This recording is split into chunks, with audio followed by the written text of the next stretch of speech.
తిరుమల క్షేత్రం ఏ మూల నుంచి ఏ మూలకు చూసినా ఎప్పుడూ భక్తులతో కిటకిటలాడుతూ సందడి సందడిగా ఉంటుంది. తిరుమల కొండపైన ఇది మెయిన్ సెంటర్ అన్నమాట. అన్నమాచార్యుడి విగ్రహం ఉంటుంది. దీన్ని లేపాక్షి సెంటర్ అంటారు.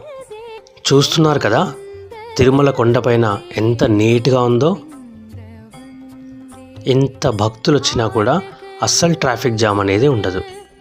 యాత్రికులు ఇక్కడికి వచ్చి ఫొటోస్ దిగుతారనమాట. ఇక్కడ వెంకటేశ్వర స్వామి వారి విగ్రహం ఉంటుంది. వెనక తిరుమల నమూనా క్షేత్రం ఉంటుంది. శ్రీవారి ధర్మరథం మనకు ఎక్కడి నుంచైనా ఎక్కడికి శ్రీవారి ఆలయం నుంచి పుష్కరిణి వరకు, అలాగే కాటేజెస్ వరకు, మ్యూజియం కానీ అన్నదాన సత్రం కానీ ఇక్కడ ఇట్లా ఎక్కడికి వెళ్ళాలన్నా శ్రీవారి రథంలో వెళ్ళచ్చు. శ్రీవారి ధర్మరథం కూడా ఉచిత ప్రయాణమే.